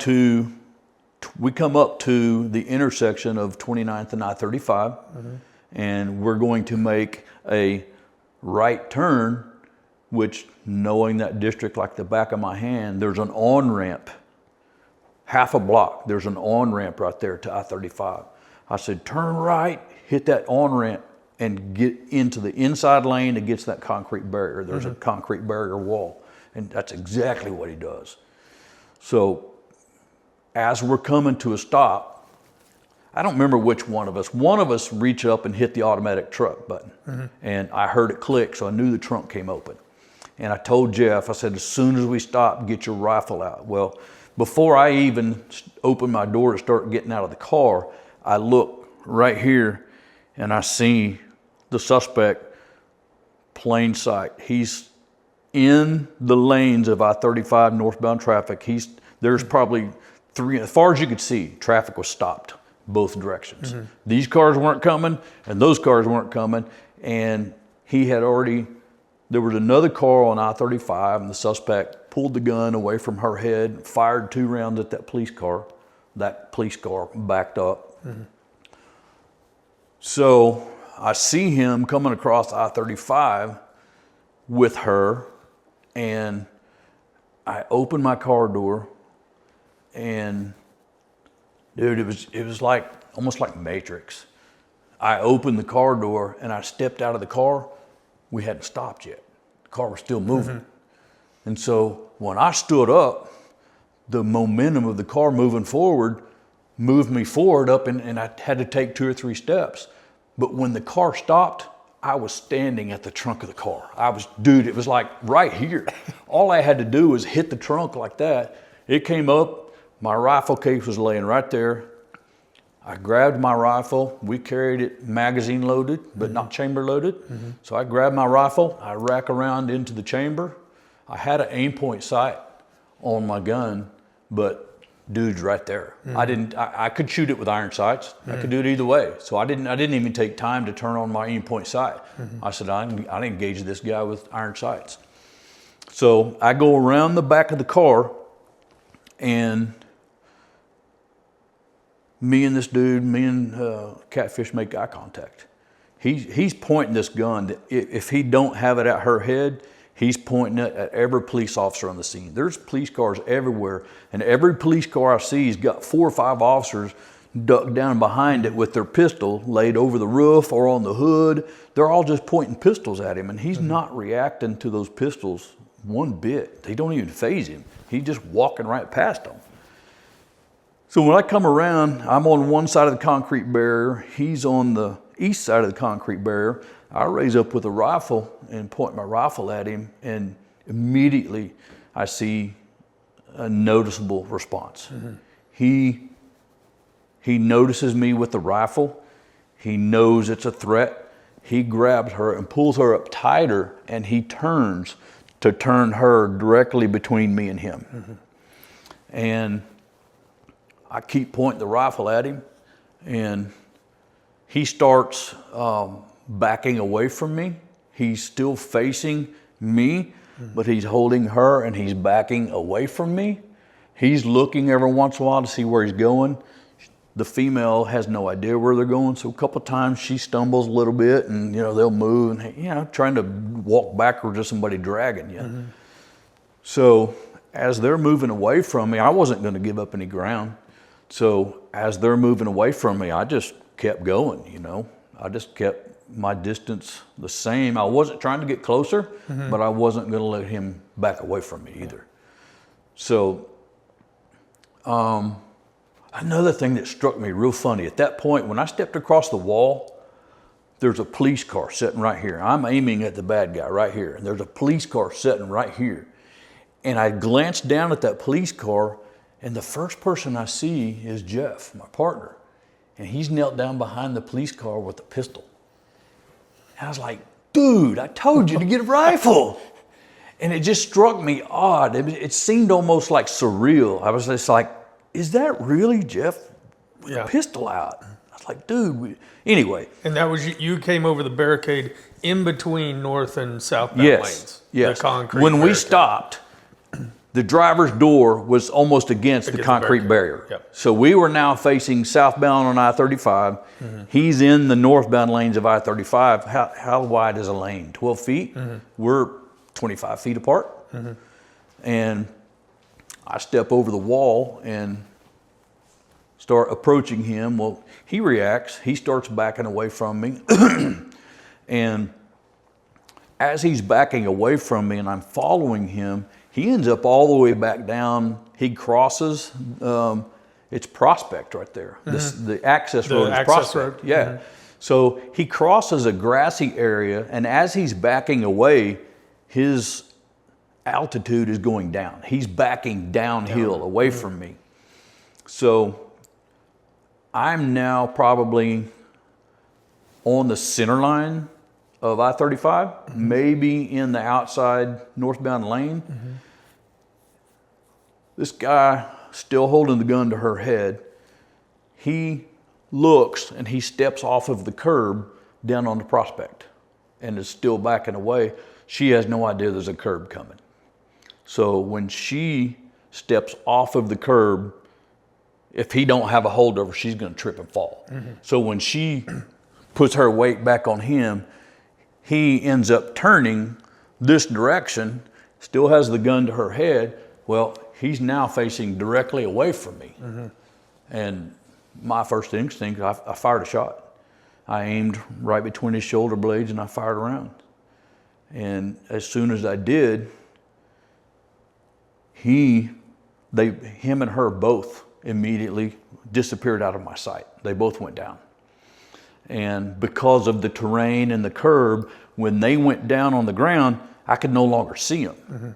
So I took 5 or 6 steps toward them, and now I'm coming over the hill. Now I can see them laying on the ground. So I keep approaching. I have him covered. I keep approaching them, and when I get down to, I'm still in the grass before I get to Prospect. And the bad guy's laying face down right over here, and I see the female laying face down right here, and I'm kind of approaching right between them, so just kind of split the difference between them. And the next thing I see was large amount of blood coming from her head. And I had a real butt pucker moment. It crossed, the first thing that crossed my mind is I thought I'd accidentally shot her. Because they were moving, I was moving.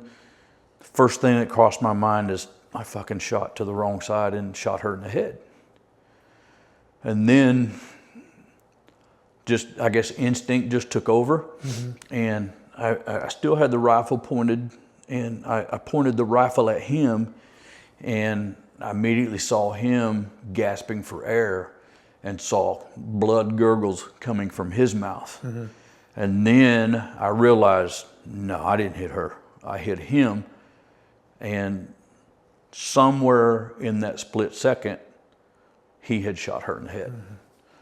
So I walked up closer to her. By the time I got within touching distance of either one of them, there were two officers already on top of him, handcuffing him and doing whatever they do. I looked at her, and there was a .40 caliber shell casing laying right beside her head, and the Taurus, it looked like a Beretta, you know, the PT, whatever it is, that Taurus, that silver Taurus pistol was laying right there beside it. And then I realized, I started thinking, who shot first? I said, did I shoot him first, or did he shoot her first? I said, how did this go down? And, you know, and then quickly realized, you know, it really didn't matter. You know, to this day, I still wonder, did he shoot her and then I shot him? Or did I shoot him and then he shot her? Did we shoot at the same time? I don't know. I can't answer that question, but I'm at peace with it. Either way, it doesn't matter. There was a lot of people's lives in danger at that moment, you know, and I felt comfortable taking the shot I took. Later on, moving forward into my interview with homicide, you know, they asked me questions like, you know, why did you shoot? And I was like, I shot because there was a lot of people's lives in danger at that moment. Hers, mine, 15 other officers within shooting distance. There was a lot of people's lives in danger. And so I never one time had any qualms about taking the shot I took. After I looked at the scene for a minute and he got taken into custody, he was handcuffed, and I knew at that moment he was still alive because he was still grasping to breathe, and when he would exhale, I mean, blood would gurgle out of his mouth and his nose, but I knew he was still alive. Grant was still in the parking lot of the hotel yelling for an ambulance. I need an ambulance, I need an ambulance. So I'm surveying the scene. I turn around and look. Where traffic is stopped on northbound I-35, there's a car, and then an IMSA ambulance. And it got lights and siren going. It's trying to get through, but these two cars won't move so it can get through. So I walk back up on the highway and my rifle's slung, my rifle's hanging, I start directing traffic. I was like, you move, get out of here, go pull up there. And the ambulance gets up there and they have the driver's window down. I said, there's an officer wounded over there in the hotel parking lot, go help him. So they make a hard right turn from the inside of I-35 and they end up going over the grass down on the Prospect. When I look around, they stop at the bad guy and start working him.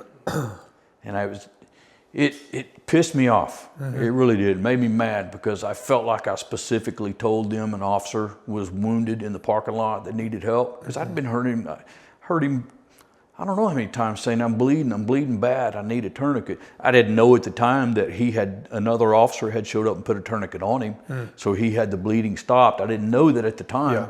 But it really pissed me off because they stopped at the bad guy and started helping him rather than go another 50 yards and help that officer that was wounded. So they load the bad guy up and take him to the hospital, and I don't know that I knew till the next day that he had survived. I know now, looking back on it, and I've talked to people that interviewed everybody, he was so high on meth that when I shot him from behind, I shot him right in between the spine and the left shoulder blade. My bullet went through and came out his chest. It passed through him 1 inch above his heart. Wow. Yeah, and he survived that gunshot wound. He was so high on meth that he survived that gunshot wound. Meth and modern medicine. Yeah, meth and modern medicine saved that guy. Yeah, Wow. Sure did. And at first I struggled with that. You know, why did he survive? Why did he survive? But now I don't. I've made peace with it, you know. My intention wasn't to kill that guy. My intention was to stop a threat. And that's exactly what I did. Just meth and modern medicine. He survived it. You know, and then I felt bad for, he was in the hospital at, I guess at South what? Or trauma center downtown. oh, downtown? Yeah, he was at the trauma center downtown. I felt bad for the guys that had to sit in there and guard him because he would sit in there and talk shit while he was in the hospital bed and getting free treatment and everything. And he told a couple of officers that were guarding him that when he got out of the hospital, he's going to come find me. You know, so my family was scared. You know, I wasn't scared. I mean, it's what I've been doing. Eventually convicted and gone.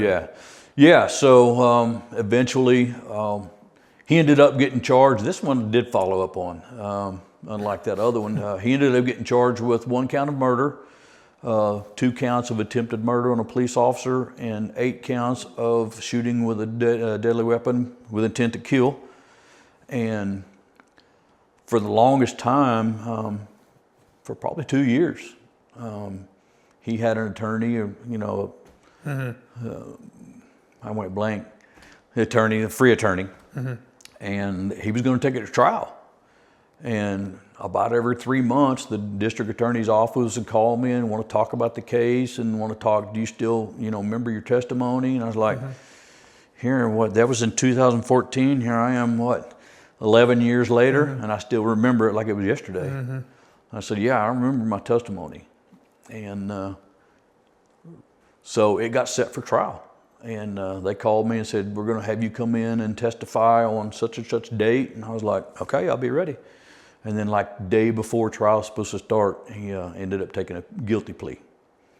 So he took, he got 3 life sentences, and then on all the ADW with a deadly weapon, he got like 40 years apiece on those, you know, so. Was he not a convicted felon? He was a convicted felon. Okay, so they did have he was a convicted felon. He had several burglary and theft charges, drug charges. Yeah, he'd been through the system before, you know, so. And again, I was at peace with that. He's going to spend the rest of his life in jail. And, yeah, every once in a while I get on DOC and look at a picture of him, and he's laid in there and got fat on our dime, which kind of aggravates me a little bit. But you know, he deserves where he's at, and I'm fine with it.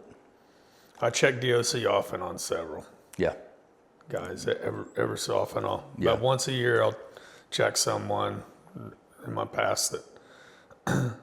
But how instrumental was that? You being the one that brought rifles to the officers, street officers, and then was that one of the first rifle shootings they had at the time? If I remember right, that was the first one. The very first one involved with the patrol rifle. Yeah, so that was huge, because at that time, I mean, that was way past the need for it. Oh yeah. I mean, I can't believe they didn't have it before that. Yeah. But Bruce had tried before I came to the range as the other assistant. Bruce was assistant range master. I was assistant range master. But before I came out, Bruce had proposed a rifle program 2 or 3 years before, and they said no. That we don't need military weapons in police cars. Turned it down. But Bruce saved everything, and then 3 or 4 years later, when he and I brought it up and proposed it again, he still had the notebook with all of the, you know, the stats and the reasons why. Here's why we need it and all that. So we just reopened it. And, I can't believe after the North Hollywood shootout, anybody could argue against having police officers. Yeah, you would think that shootout would prove to every police Nationwide, agency yeah. nationwide you need that. And like I said, Oklahoma City, crossroads of America, everything comes Yeah. through here. Yeah. So it's interesting. You had like all that working. I know the district you worked, gang unit, robbery, and then you actually get in a shooting Yeah. when you're stationed out at the Yeah. at the range. Yeah. So yeah, it's funny. That was my first real good cop district, and spent a lot of time there during the gang unit. And then the assistant range master gets involved in a shootout over there in that same district. It's Yeah. like, it's funny because after the shooting, a lot of people are like, "What, was he off duty? How did he get involved in that?" Because unless I knew him really well, they probably didn't know I was working gang overtime. You know? I thought you were actually on your way home. Yeah, a lot of people From the did. range. Yeah, a lot of people did think that. I had a lot of people say, "Were you just on your way home?" I was like, "No, man. Me and Jeff were working gang overtime that night. I'd been on my shift for 10 minutes." Yeah. So you know how weird things happen in numbers. That shooting happened on 10-8 cop code for going in service, and then I got put on admin leave. Unlike you, I was working at the range as the assistant range master. They figured, well, he's not in enforcement duty anyway, Yeah, so they put me back on restricted duty on 10-15 a week Really? later. Yeah, so 10-8 to 10-15, both cop codes. I was like, that's weird. I said, I really wanted some more time off. This is October. It's hunting time. I can take some more time off. Yeah. But yeah, I was on admin leave for 1 week. Wow. Went back to work as the range master. Yeah, that's pretty quick. Yeah. I mean, mine was 3 months. I think normally probably it's about 3 weeks to a month. Yeah. Yeah. Well, they do. Unless unless there's something they really need to look into, probably 3 weeks to a month is probably normal. Yeah. Yeah. So looking at one question I had was, you talked earlier about like being on the street, not you're just kind of running the whole time. You don't really keep up with cases. Yeah. That compared to, I never did investigations. I always wanted to, but how can you kind of talk about the difference there? What was it, being able to see a case, maybe not from the beginning, but you pick up a case pretty close to the beginning and see it all the way through. Yeah. Yeah. That was a big thing. And that was one of the things that a lot of detectives would say they liked about patrol, because at the end of your shift in patrol, everything you'd done that day was over. You come in the next day with a whole fresh slate. In the investigations bureau, you get a case assigned to you, and you start working that case, and the next day you get 2 cases, and the next day you get 1, the next day you get 2, and that case is opened up and on your books until you either solve it or close it out. So yeah, it was weird. I had to learn how to divide my time between cases. Which cases right now are the most important, which cases need most of my time right now, which ones are probably not really solvable. There's not any suspect information, no witnesses, liquor store got robbed, but nobody saw anything. That's probably not going to get solved. So those would get shuffled to the back. And then serial cases, Moose and I worked 2 or 3 serial robbery cases where we would have a guy robbing every night or every other night. It's funny, Moose has got a sense of humor. We always had nicknames. We made nicknames for our robbers. Like this one guy, he always would put a pair of white tube socks over his hands so he was trying to disguise his race. So he'd put tube mask over his face with little bitty holes, and then tube socks, and we nicknamed him Sock Boy. And we'd come in the next day, and JR was a lieutenant robbery, and she'd holler from her office, "Hey, Sock Boy robbed a hotel last night." And we're like, "Damn, Sock Boy is still at it." But we had several serial cases. One that really comes to mind, we had a case, this guy started doing home invasion robberies, and he would walk into an open, unlocked house and just rob the occupants in the house and walk out. And then he pretended he used what we later found out was a fake BB gun. He had a fake gun. It looked like a .45. It looked pretty realistic, but it was a toy gun. And he did 3 or 4 robberies with that toy gun until he robbed some people up northwest and got a real gun. He took a real gun from that guy, and then we knew those cases were going to start ramping up because now he really did have a gun, and how that will embolden someone, and he didn't ramp up violence, but he started committing rapes. He would go into an apartment and he pulled a robbery in an apartment complex off 122nd and Penn, and followed a lady into her apartment and robbed her and raped her. And then he had the real gun then. And then he did another robbery where he followed 2 women into an apartment and held them at gunpoint and raped them both. And then mentioned they got a commendation from Midwest City Police Department. That same guy pulled a home invasion robbery in Midwest City. He went in a house, and husband was probably 86, 87 years old, wheelchair bound. He rolled him in his wheelchair into the bathroom, locked him in the bathroom, and robbed and raped his 84-year-old wife in that bedroom. And that poor man sat there in that bathroom and listened to his wife get raped by this guy. And it was probably,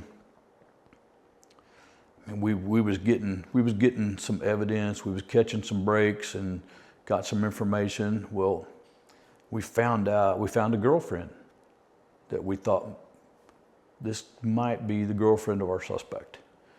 So we went to her apartment over northeast side one night, and it was at Christmas time, and asked her some questions about him. And yeah, he's my boyfriend.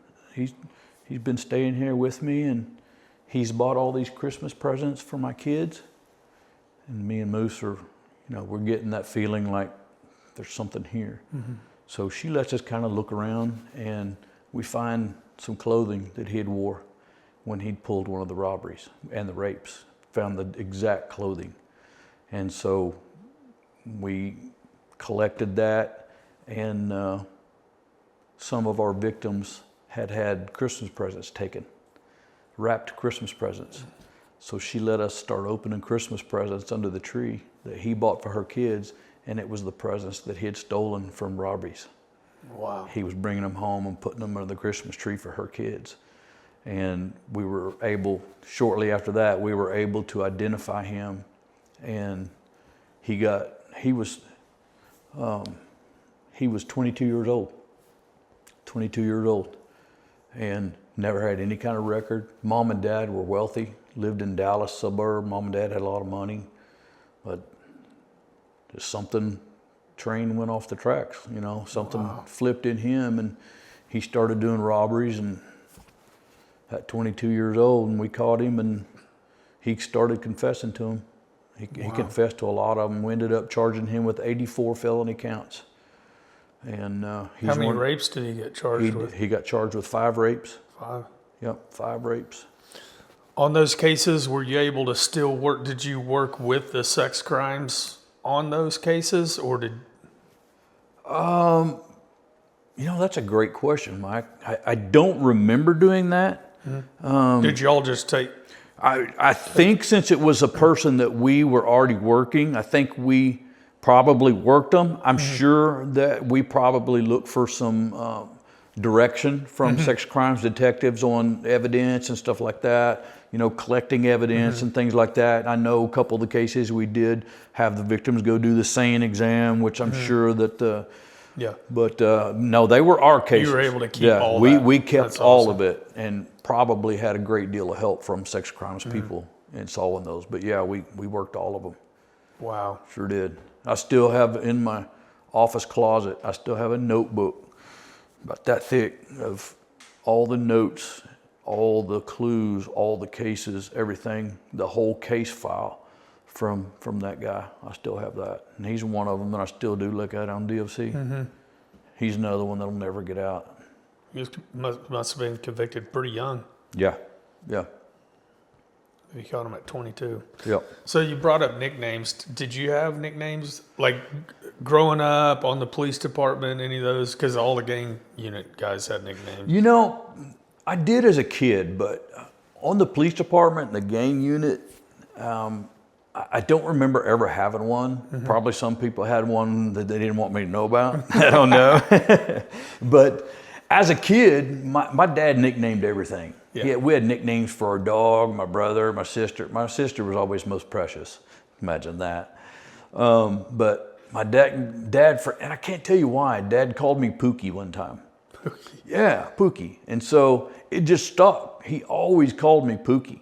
Then later on, my sister started dating a guy named Jeff, and Dad nicknamed him Pookie too. So, and still, until my dad passed, he still called us Pookie and Pookie too. Pookie and Pookie. Yeah, so I guess you could say my nickname's Pookie. Yeah, my dad called my college dorm room one time, and my roommate, high school buddy of mine, answered the phone. He's like, "Hey, is Pookie there?" You got the wrong number. She hung up on my dad. I didn't tell him my nickname was Pookie. So my roommate didn't even know about Pookie. So Dad called right back, and then of course my roommate's like, "Your nickname's Pookie?" But now on the department, I don't remember ever having a nickname that really stuck. Yeah. Well, I think we're about to wrap it up. I would like to ask you. So one thing, your wife is here. Sounds like you, over the years, have had to sacrifice a lot, time with your kids, with your wife. Yep. Is there anything you'd like to say to her here? Yeah.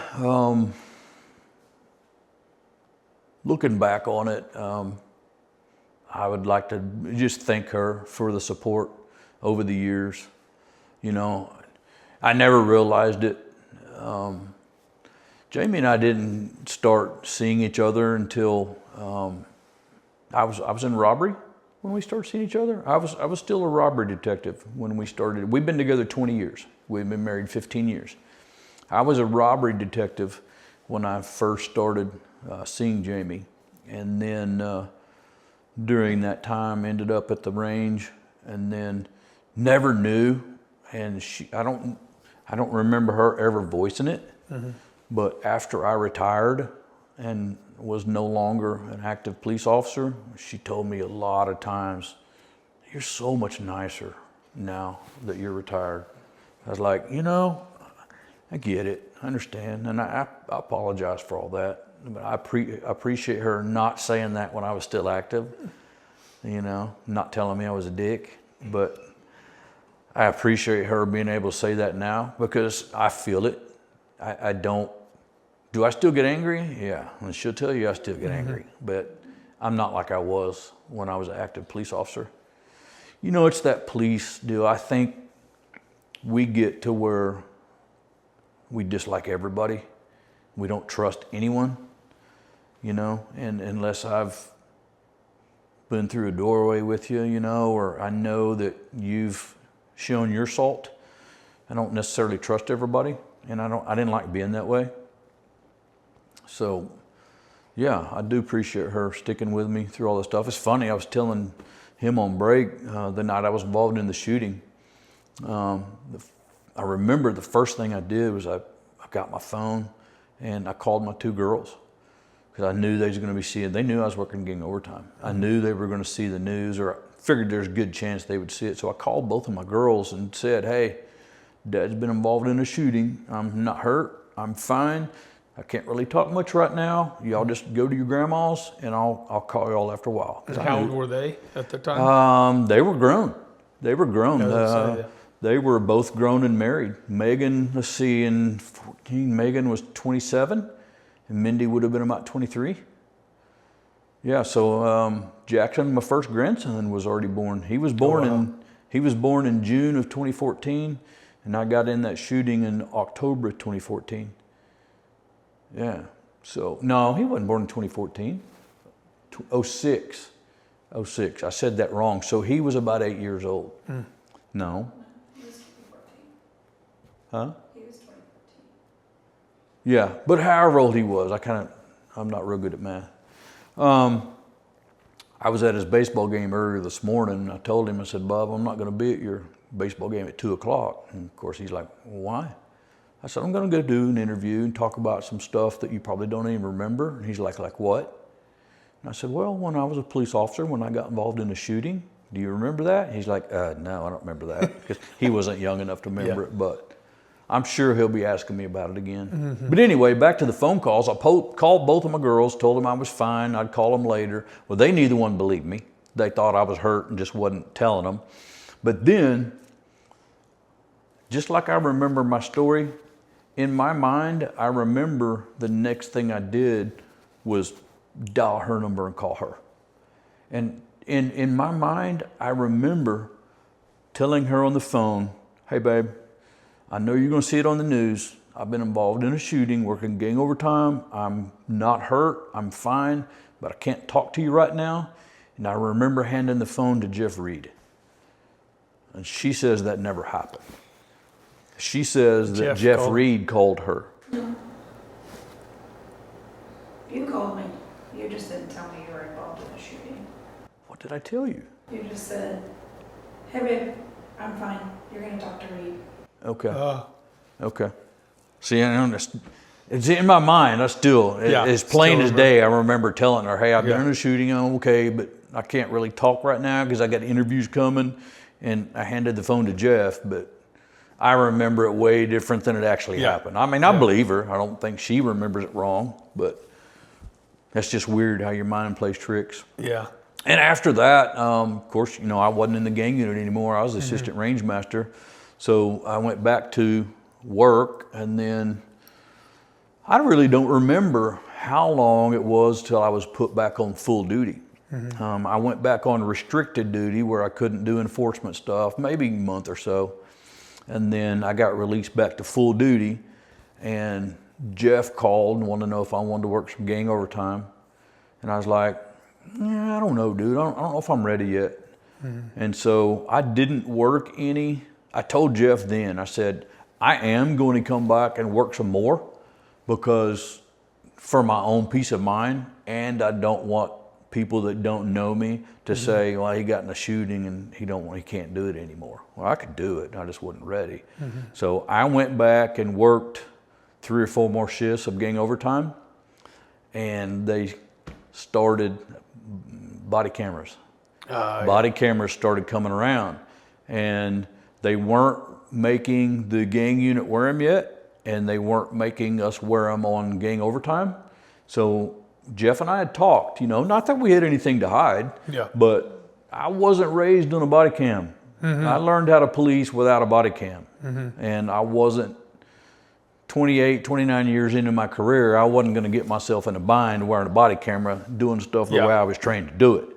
So having somebody see it differently, and that's the deal. I think you get to a certain point, you're like, I'm not gonna put up with that. So I did go back and work 3 or 4 more shifts just to prove to myself that I could do it, and prove to everybody that knew me, he did go back and work some more. And then I told Jeff. Then they made gang unit and overtime started wearing cameras, and I told Jeff, I'm done. I'm not gonna do it anymore, and I never worked another shift.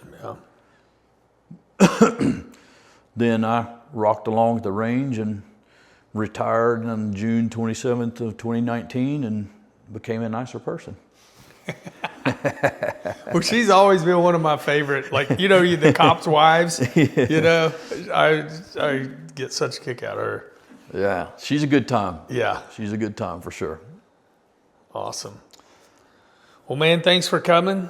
Love you, man. If you need anything, love you too, bro. Love you like a brother, man. There's a few people that I say that to that I really mean it. I love you like a brother. I appreciate do anything for you guys. I appreciate the opportunity to come out and tell my story. you know, I still admire, you know, listening to Dan Carley tell his story and all the people you've had in. I could listen to those stories, you know, every day. Well, you got a great story. And I love the connection, you know, you're the one that brought rifles to the patrol officers, and yours was with a rifle. And they were calling for it. Yeah. Somebody needs somebody with a rifle. Yeah. So, Yep. all right, well, let's go shoot. Let's do it.